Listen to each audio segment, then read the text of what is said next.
ಇನ್ನು ಎರಡನೇದಾಗಿ ಪೇಜಾವರ ಶ್ರೀಗಳು ಅವರು ಭಾರತದ ಸಂವಿಧಾನದ 4 ಗಾಲಿಗಳು ಯಾವಂದ್ರ ಬುದ್ಧ ದೇವನ ಶಾಂತಿ, ಬಸವ ತಂದೆಯ ಸಮಾನತೆ, ರಾಷ್ಟ್ರಪಿತ ಗಾಂಧೀಜಿಯ ಅಹಿಂಸೆ, ಭಾರತ ರತ್ನ ಡಾಕ್ಟರ್ ಬಾಬಾ ಸಾಹೇಬ್ ಅಂಬೇಡ್ಕರರ ಸಾಮಾಜಿಕ ನ್ಯಾಯ, ಇದನ್ನು ಒಳಗೊಂಡಂಥದ್ದು ನಮ್ಮ ಭಾರತೀಯ ಸಂವಿಧಾನ.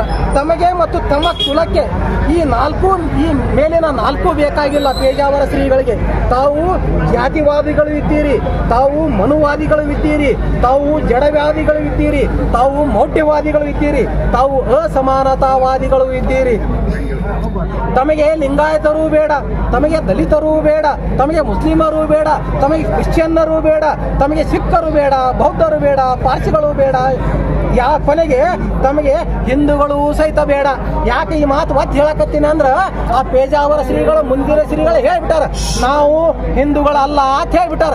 ಅವ್ರು ಕಟ್ಕೊಂಡು ನೀವು ಭಾರತದಲ್ಲಿರುವ ಹಿಂದೂಗಳ ನಂತರ ಏನು ಅವ್ರು ತಗೊಂಡೇನು ಬೆಂಕಿ ಹಚ್ತೀರಿ? ಅದಕ್ಕೆ ಏಕೆಂದರೆ ತಾವು ಈ ಭಾರತ ಭೂಮಿಯವರೇ ಅಲ್ಲ. ಯಾಕಂದ್ರೆ ಇವ್ರನ್ನ ಯಾರು ನೀವು ಒಪ್ಕೊಳಕತ್ತೀರಪ್ಪ ಅಲ್ಲ ಅಂದ್ರೆ ನೀವು ಈ ಭಾರತ ಭೂಮಿಯವರೇ ಅಲ್ಲ. ತಾವು ಮಧ್ಯ ಏಷ್ಯಾದಿಂದ ದನ ಕಾಯುತ್ತಾ ಭಾರತಕ್ಕೆ ಬಂದವರು, ದನ ಕಾಯುವವರು ತಾವಾಗಿದ್ದೀರಿ.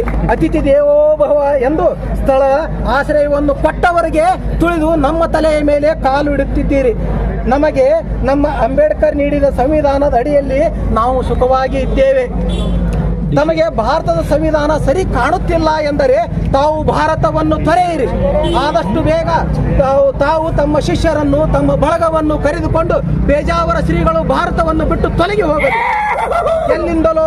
ಎಲ್ಲಿಂದ ಬಂದಿರೋ ಬೇಕಿದ್ದರೆ ಅಲ್ಲಿಗೆ ಹೋಗಿರಿ, ಇಲ್ಲವಾದರೆ ಇಲ್ಲಿಯೇ ಭಾರತದಲ್ಲಿ ಇರುವ ಇಚ್ಛೆ ಇದ್ದರೆ ನಮ್ಮೆಲ್ಲರೊಂದಿಗೆ ಹೊಂದಿಕೊಂಡು ಅಂಬೇಡ್ಕರ್ ತಂದೆಗಳು ನೀಡಿದ ಸಂವಿಧಾನವನ್ನು ಒಪ್ಪಿಕೊಂಡು ಬದುಕಿರಿ. ಇದನ್ನೆಲ್ಲ ಗಮನಿಸಿದ ಅಪ್ಪ ಬಸವಣ್ಣನವರು ನಮಗೆಲ್ಲ 900 ವರ್ಷಗಳ ಹಿಂದೆಯೇ ಹೇಳಿದ್ದಾರೆ.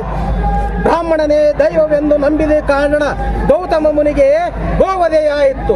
ಬ್ರಾಹ್ಮಣನೇ ದೈವವೆಂದು ನಂಬಿದ ಕಾರಣ ಬಲಿಗೆ ಬಂಧನವಾಯಿತು.